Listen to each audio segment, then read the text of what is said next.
अर्चनी वंदनीय मुदमंगलमय संत समाज, जैसा कि क्रम चल रहा है आगे उसी क्रम को लेते हैं। यैया निग्रह स्नेहु करु निर्वार संदेहु, नहीं देखे नहीं भाजिया परम सयाना पियहु। जहाँ न देखे तहाँ आप भजाऊ, जहाँ नहीं तहाँ तनमन लाओ, जहाँ नहीं तहाँ सब कुछ जाने, जहाँ है तहाँ ले पहचाने। इन ज्ञान चौतीसा के दो अक्षरों पर विचार करें। यैया निग्रह स्नेहु, यहाँ अक्सर से सद्गुरु उपदेश करते हैं स्नेह का निग्रह करो। स्नेह मोह, सामान्य ढंग से देखा जाए तो स्नेह प्रेम को भी कहते हैं, तो कहीं इसका निग्रह कर दें तो सीधा सामान्य लोगों के लिए बात आती है। वो लोग कहते हैं जब मोह को छोड़ देंगे तो जिएंगे, प्रेम को छोड़ देंगे तो जिएंगे कैसे? घर परिवार समाज में रहते हैं, उसकी आवश्यकता है।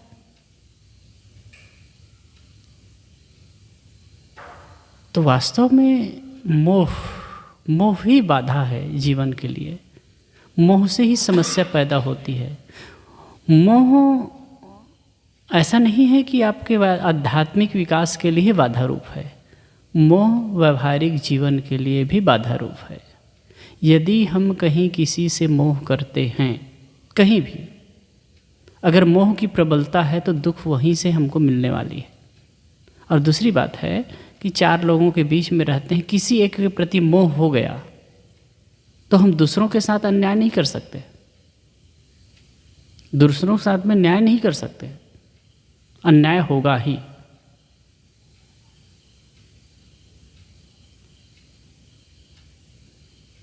और आप प्रसिद्ध उदाहरण देख सकते हैं रामायण के। राम के प्रति अधिक मोह दशरथ को था और दूसरी तरफ कैकेयी के प्रति भी था।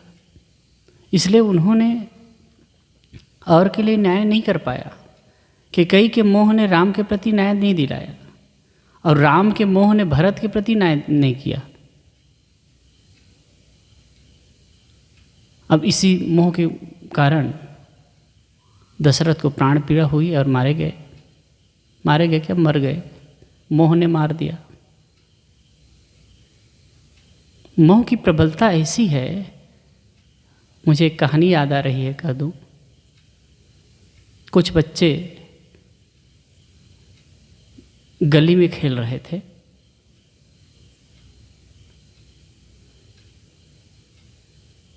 माँ घर में भोजन बना रही थी, घर में काम कर रही थी। किसी ने आकर के कहा कि आंटी आंटी, तुम्हारे पप्पू को बिच्छू ने डंक मार दिया। वो तो झल्ला गई, भोजन बना रही थी, छोड़ दी, जैसे जिस हालत में थी उसे वैसे ही छोड़ दी और दौड़ गई। रोने लगी, वो रोते रोते दौड़ने लगी, मेरा पप्पू मेरा पप्पू। गया, देखा, वहाँ जाकर के देखती है तो क्या है, बच्चा खेल रहा है, दूसरे बच्चे को बिच्छू ने डंक मारा। तो तुरंत वो शांत हो जाती है, सहज हो जाती है। अब सोचो, बिच्छू ने बच्चे को डंक मारा, लेकिन माँ को किसने डंक मारा? मोह ने। जो अपनापन होता है ना, अपनापन एक सहज भाव से ठीक है, लेकिन दृढ़ता करके जो ममता होती है, दृढ़ मान्यता, दृढ़ ममता, यही दुख पैदा करता है, यही मोह है। चीन के संत लाओत्से ने ये कहा है कि यदि आप किसी वस्तु प्राणी के प्रति प्रीता का भाव आपके मन में होता है, किसी को आप प्रिय मानने लगते हैं, सीधी बात, किसी को आप प्रिय मानने लगते हैं तो दूसरा अप्रिय हो ही जाता है। किसी एक को आप प्रिय मानने लगे तो दूसरा आपको घटित हो ही जाएगा, दूसरा अप्रिय हो ही जाएगा। किसी के प्रति अधिक ममत्व हम करेंगे तो दूसरे के साथ में न्याय नहीं कर सकते, दूसरे के साथ में हमारा व्यवहार वो उदारतापूर्वक नहीं हो सकता। आजकल घर परिवार समाज में टूटन क्यों है? इसी वजह से। आदमी अपने जैसे पत्नी बच्चे उस पर मोह करता है, कुछ आगे दायरा बढ़ता है तो परिवार के साथ मोह होता है, कुछ और आगे दायरा बढ़ता है तो अपने समाज के साथ मोह होता है, और कुछ दायरा बढ़ता है तो अपने संप्रदाय के साथ मोह होता है। और इस मोह जाल में पड़ करके आदमी दूसरे के साथ में न्याय कभी नहीं कर सकेगा, कभी भी नहीं कर सकेगा। अब जहाँ मोह की प्रबलता होती है ना, तो चाहे अच्छा हो बुरा हो, हम उसको अपना है तो उसको स्वीकार लेते हैं, और दूसरा आदमी अच्छा हो तो भी स्वीकार नहीं कर पाते। बड़े बड़े विद्वानों ने भी तो यही किया है। कबीर साहब पर भी कुछ विद्वान जो लिखे हैं, और इसलिए लिखे हैं, इस ढंग से लिखे हैं कि कबीर साहब पर जब चर्चा किए हैं तो कबीर साहब पसंद नहीं है, वो कहीं दूसरी जगह मोह में बंधे हुए हैं, किसी मान्यता से बंधे हुए हैं, तो कबीर साहब के प्रति न्याय नहीं कर पाए। कई जगह कबीर साहब की गलत व्याख्या, वाणी की गलत व्याख्या की है। या तो फिर इतना कह दिया गया, अरे कबीर साहब तो बहुत ऊंचे हैं, उनको समझना कठिन है, और वहीं वो समाप्त कर दिए।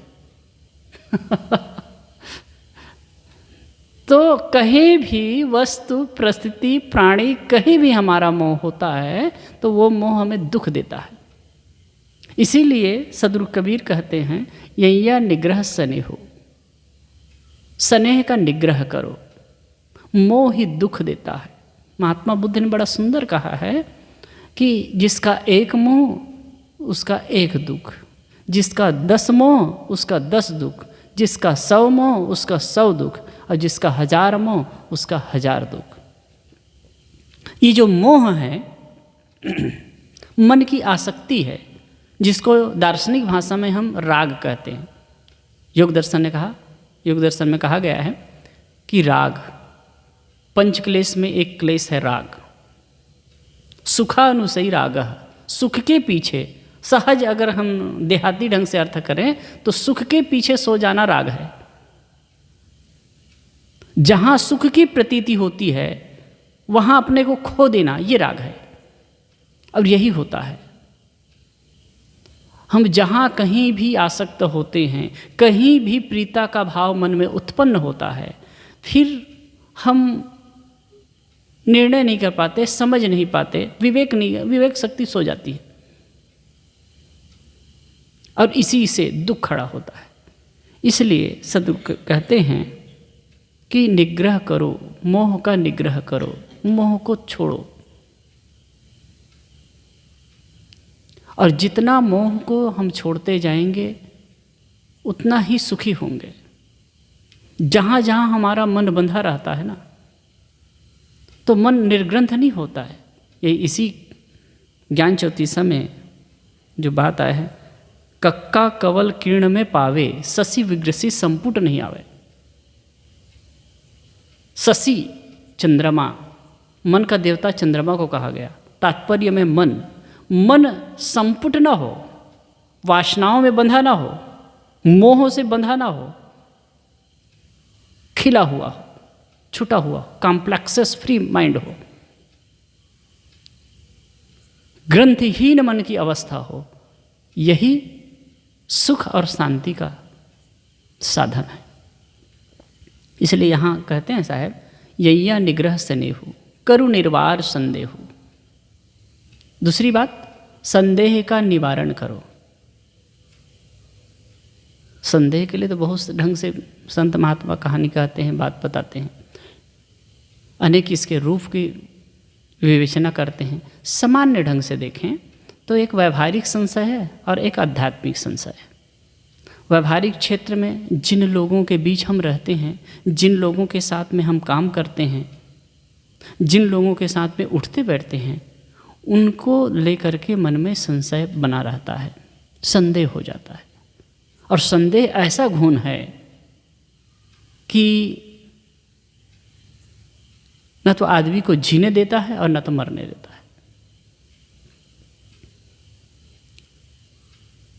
कई बार तो होता है कि जैसे कि 4 लोग बात कर रहे हैं और हम हैं, तो उनको देख करके लगता है कि वो हमारे लिए बात करते होंगे, हमारी निंदा तो नहीं कर रहे हैं। एक संदेह। प्रकृति का विधान जो इतना सुंदर है उसको हमको एक्सेप्ट करना चाहिए। एक भाई कुछ दिन पहले मिलने आए तो कहे कि साहब दूसरे की मन की बात को जाना जा सकता है। मैं कहा अच्छी बात है, लेकिन अपने ही मन की बात को जान करके परेशान हो, उलझ रहे हो, दूसरे के मन की बात को जान कर क्या करोगे। और मैं कहा कि जो प्रकृति का विधान इतना सुंदर है, यदि या ना हो, मैं कहा कि मैं तो जानता नहीं उस चीज़ को, लेकिन मैं कहा अगर ऐसी विधि आपको बता दी जाए और आप दूसरे की मन को पढ़ पाएँ तो आप का जो दाम्पत्य जीवन है खतरे में पड़ जाएगा। जिन लोगों के साथ आप व्यवहार करते हैं आप जी नहीं पाएंगे। अब सोचिए कोई व्यक्ति हो अपने पत्नी के साथ रहा हो और वो पत्नी जब कभी भी कुछ भी सोचती है वो जानने लग जाए तो उसके साथ जीना कठिन हो जाएगा। हर समय आपके लिए पॉजिटिव नहीं सोच सकती। कभी सोचती होगी कि कहाँ ये पागल के साथ में मैं रह रही हूँ। या फिर एक बात और उनको कहा कि मान ले जाए आपसे कोई सुंदर सबल और संपत्तिवान व्यक्ति मिल जाए तो वो सोचे अगर कि भाई हो सकता है मन में विचार आए कि इनसे क्या शादी की, ये आदमी बहुत अच्छा है, इनसे शादी करना चाहिए, बहुत अच्छा लग रहा है। तब क्या होगा, इस बात को अगर जान लिए तो ये जो प्रकृति का विधान है भूलने का, मतलब दूसरे की मन की बात को नहीं जान सकते, ये बहुत बढ़िया है। अपने मन की बात को ही जान करके आदमी परेशान होता है। ये तो अलग बात हो गई। हम संदेह में पड़ते हैं, व्यवहारिक संदेह में, जैसे कि लोगों के बीच में हैं तो हमारी कोई निंदा तो नहीं कर रहा है, या फिर हमारे धन को चोरी तो नहीं कर लेगा। यहाँ तक कि पिता पुत्र के बीच में संदेह का वातावरण बन जाता है। पिता सोचता है कि पुत्र को मैं सियानी दे दिया, उनको जिम्मेदारी दे दी, तो पता नहीं वो ठीक से चला पाएगा नहीं। एक और मुझे प्रसंग याद आया। छत्तीसगढ़ में एक कार्यक्रम में गया था, वहाँ 10 दिन का मेरा कार्यक्रम था। कार्यक्रम के बीच में एक दिन एक सज्जन मुझसे मिलने आए, मेरे पास में बैठे, बातचीत करने लगे और इस ढंग से बात किए साहब, इस ढंग से बात किए, कहे कि जड़ क्या है, चेतन क्या है, बंधन क्या है, मोक्ष क्या है, मैं सब जानता हूँ। सही क्या है, गलत क्या है, उचित क्या है, अनुचित क्या है, सब जानता हूँ। मेरा और जगत का संबंध क्या है, ये भी जानता हूँ। जीवन में दुख क्यों आते हैं, ये भी जानता हूँ। सब कुछ कहे कि साहब लेकिन फिर भी मैं दुखी हूँ, फिर भी मैं दुखी हूँ। मैं उनकी बात सुन करके एकदम आश्चर्य में पड़ गया, सिर पकड़ लिया। सब कुछ जानता है फिर भी दुखी है। तो बड़ा गौर से मुझे देखने लगा, साहब फिर भी दुखी हूँ, ये दुख दूर कैसे होगा। तो मैं पूरे जीवन के उसके बारे में थोड़ा व्यवहार, मतलब उनके जीवन के बारे में जानना चाहा, घर परिवार के बारे में जानना चाहा कि भाई आपके यहाँ घर में कितने लोग हैं। तो कहे कि शायद 2 बेटे हैं, नाती पोते हैं। नाती में जो नाती कहते हैं छत्तीसगढ़ में, और गुजरात में पोते कहते हैं। तो जो पोते पोतियाँ थी वो लोग पढ़ रहे थे। तो कहे कि अमुक पोती वहाँ पढ़ रही है, पोता वहाँ पढ़ रहा है, सब कुछ बताने लगे। तो मैं कहा कि घर की सियानी कौन करता है, घर की जिम्मेदारी किसके पास है। तो कहे मेरे पास है। मैं कहा अच्छा, तो ऐसा करिए। मैं कहा कि आप इतनी उम्र में, और कितने के रहे वो, 84-85 साल के रहे। मैं कहा इस उम्र में भी आप संभाले हुए हैं। तो उन्होंने कहा क्या करें साहब, बच्चों को दे देंगे तो पता नहीं संभाल पाएंगे कि नहीं संभाल पाएंगे, क्या करेंगे, पूरा बहा देंगे। मैं कहा ऐसा मत सोचिए भाई, बच्चों के बच्चे हो गए हैं तो उनको संभालने दीजिए ना, उनको अपनी व्यवस्था करने दीजिए, क्यों उस पचड़े में पड़े हो। आप एक मुट्ठा खाइए और प्रेम से रहिए, भजन भक्ति में लगिए। तब चुप रहे कुछ देर। और मैं कहा नहीं, ये बच्चे लोग कहाँ मानते हैं साहब, नहीं मानते हैं, और दूंगा तो बहा देंगे। तो मैं कहा कब तक ये संभाले रहोगे, 2-4 साल की ज़िंदगी, पता नहीं 1-2 साल में मर जाओ कि 2-4 साल जियो कि क्या ठिकाना है। तो ऐसा करो कि उनको अगर नहीं करने लगते हैं तो उनको जिम्मेदारी सौंप दो, अपना अलग अलग कर दो, और जिनके साथ में अच्छा लगता है उसके पास में रहिए और भजन में लगिए, एक मुट्ठा खाइए, कोई चिंता फिक्र छोड़ दीजिए आप। तो कहे ठीक है साहब। उस समय तो कुछ नहीं कहे। बाद में दूसरे घर मेरा भोजन था, वहाँ गए थे और वहाँ बमकने लगे। क्या बोलने लगे वो, एक ये साधु आए हैं, वो मेरे घर तोड़ने की बात कर रहे हैं घर तोड़ने की बात कर रहे हैं, पूरी संपत्ति बांट देने की बात कर रहे हैं। इतना कमाए हैं संपत्ति, उसको कैसे बांट दें। मैं उनकी बात सुन करके दंग रहा। तो एक सज्जन मेरे पास आके कहे कि साहब ये ऐसे ही हैं, इनकी बात पर ध्यान नहीं दीजिए, मत दीजिए। मैं कहा कोई बात नहीं।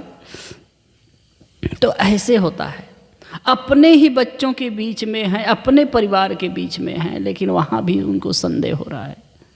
कितना दुर्भाग्यपूर्ण है।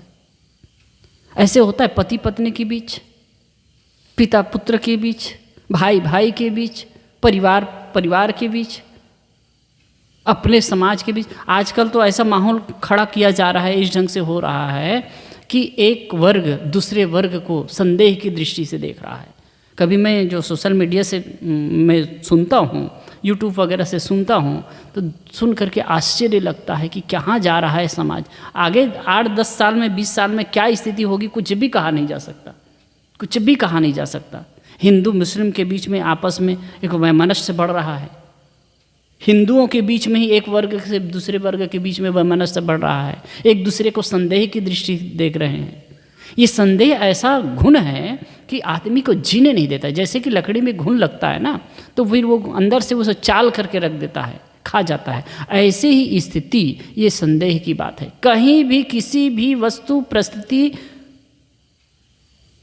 किसी भी क्षेत्र में संदेह का घुन लगा तो फिर वो जीने नहीं देगा, चैन से रहने नहीं देगा। अब जब संदेह किसी वर्ग विशेष के प्रति है तो हम चैन से कहाँ जी पाएंगे। कभी भी कोई उधर से निकले तो भय की ही दृष्टि से देखेंगे आप।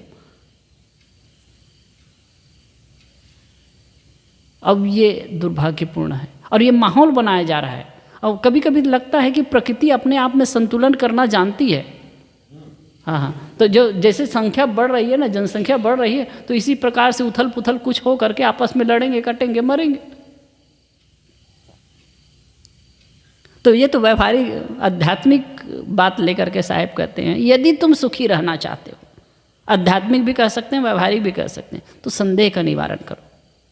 मैं व्यवहारिक संदेह पर कह रहा था कि व्यवहारिक जीवन भी सुंदर रखना है, तो जिन लोगों के साथ में रहते हैं संदेह का निवारण करो। किसी के व्यवहार को लेकर के अगर मन में संदेह होता है तो फिर बैठ करके आप उसका सॉल्यूशन निकाल लीजिए, साफ कर दीजिए। कई बार होता क्या है लोगों में, हम लोगों में, सोचिए कि हम किसी बात को लेकर के आपस मतलब संदेह होगा तो फिर बात अंदर अंदर घुटते रहते हैं या फिर दूसरे के पास कहते हैं। कई बार होता है, देखता हूँ कि आपस में जैसे कि हमारे मन में संदेह होगा किसी बात को लेकर के, जब हम क्लियरिफिकेशन कर लेते हैं, आपस में चर्चा कर लेते हैं, तो वो साफ हो जाता है, क्लियर हो जाता है। जो संदेह है वो बिल्कुल दूर हो जाता है। संदेह नाम की चीज़ें नहीं रहती, लेकिन हम व्यर्थ संदेह कर लिए रहते हैं। अब ये चीज़ नहीं कर पाते हैं तो आगे चल करके समस्या खड़ी होती है। इसलिए व्यवहारिक जीवन में संदेह का निवारण हो। दूसरी बात है आध्यात्मिक संदेह। अध्यात्म क्षेत्र में भी संदेह होता है, इसमें तो है ही, ईश्वर परमात्मा के विषय में। हाँ, ईश्वर, मेरी सत्ता स्वतंत्र सत्ता है कि नहीं है, मैं जीऊँगा कि मरूँगा। अनेक प्रकार के बड़े बड़े आध्यात्मिक लोगों से, कई लोगों से मिलना होता है, ओह उनके मन की संदेह। एक बार गुरुदेव जी कहा करते थे, शायद कभी मैं कहा भी होऊंगा, एक वक्ता आए, बातचीत होने लगी, तब कहे कि क्या साहब, ऊपर वाले की जो मर्जी होगी, इच्छा होगी, वही होने वाला है। फिर बात में कहते कहते जब उपनिषद की चर्चा आई तो कहे जो भी करते हैं हम ही करते हैं ना। तो कहे कि गुरुदेव जी ने पूछा कि आपका क्या निश्चय है। तो कहे दोनों प्रकार की बातें शास्त्र में है, जैसा परिवेश आता है, जैसी परिस्थिति बनती है, दोनों तरह से कह देते हैं। तो कहे आपको निश्चय क्या है। तो क्या बताएं साहब, अब उधर पढ़ने लगते हैं तो वो भी सच लगता है, इधर पढ़ते हैं तो ये भी सच लगता है। तो ये दशा। तो क्या ईश्वर है कि नहीं है? एक ने ऐसे प्रश्न पूछा कि साहब ईश्वर है कि नहीं? तो मैंने कहा कि अच्छा ये बताइए, ईश्वर आप क्या मानते हैं? तो कहा कि ईश्वर है। तब जब ईश्वर है आप मानते हो तो पूछने की बातें नहीं है। हाँ, अगर आप मानते हो कि नहीं है, कहते हो नहीं है, आप मान रहे हो, तो भी पूछने की बात नहीं। दोनों में वो आपके पास उत्तर है ना। नहीं है तो उसमें क्या आप प्रश्न करोगे और क्या जानोगे आप? और है, अगर विश्वास है ईश्वर है तो भी पूछने की बात नहीं है, केवल भावना की बात।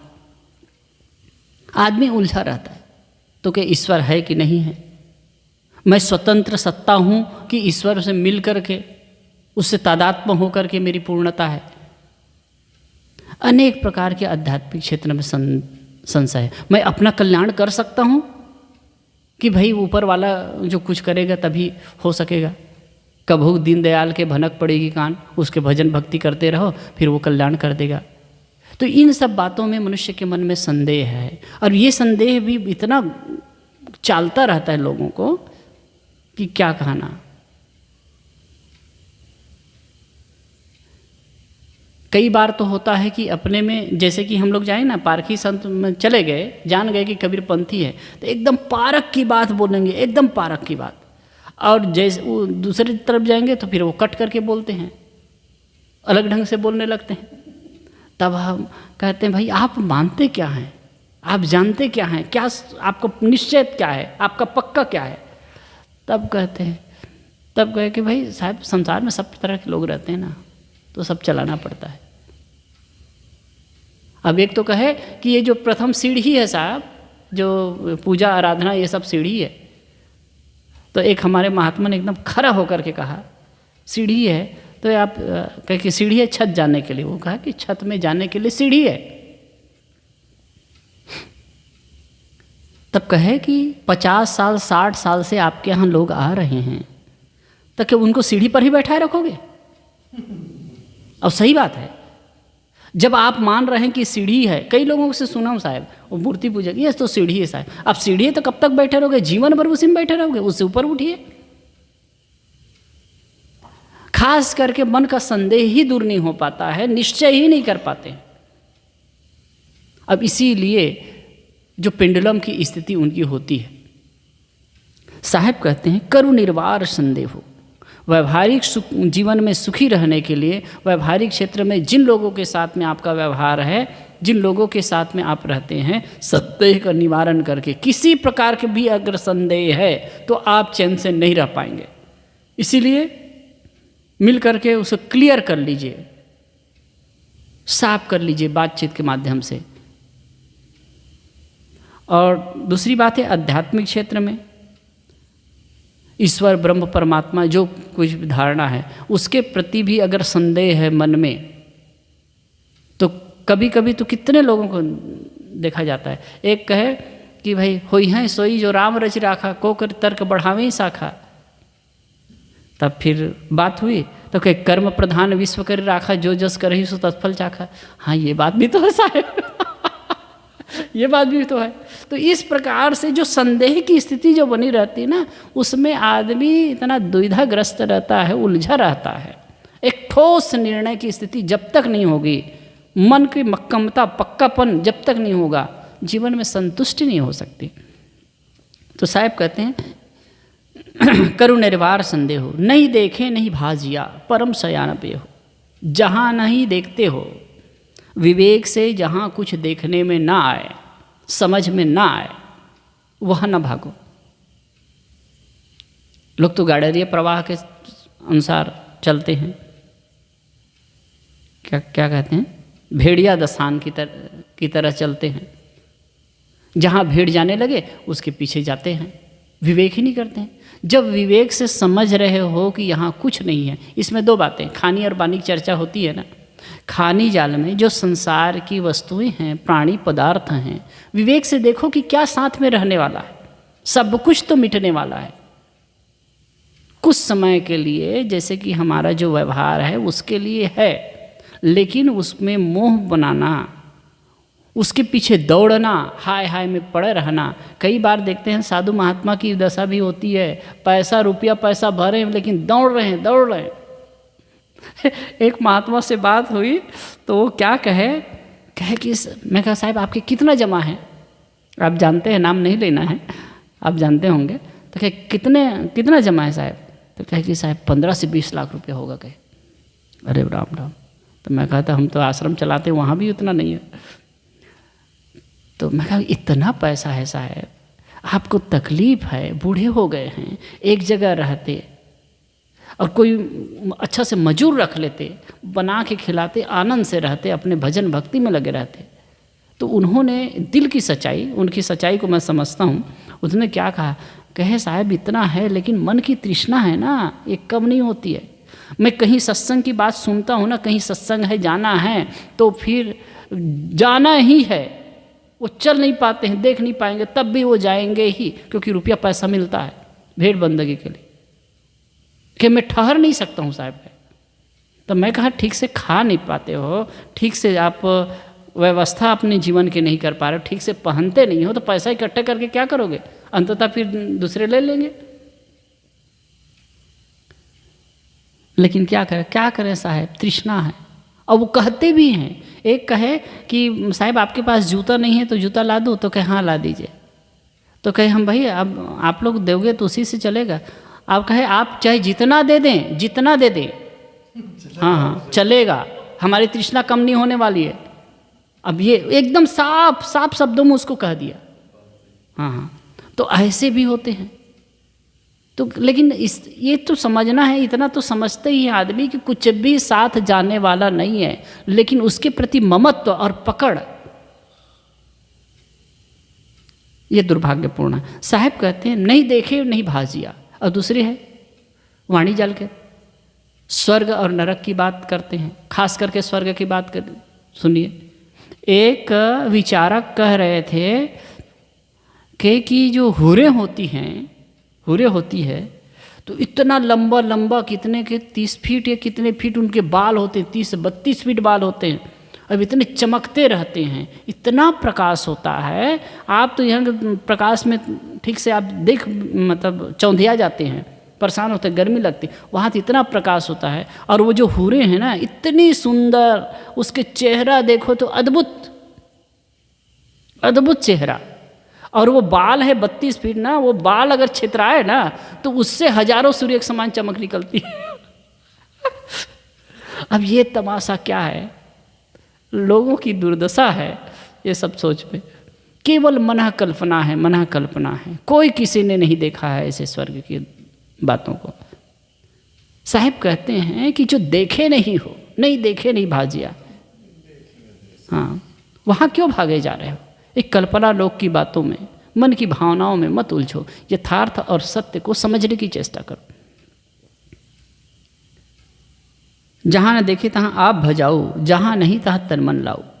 साहब फिर से उसी बात को लेकर कहते हैं, जहाँ न देखी तहाँ आप भजाओ, जहाँ आप देखते नहीं हो, विवेक से समझ से बात सही नहीं लगती है, वहाँ भी तुम दौड़ते हो, आप भजाओ।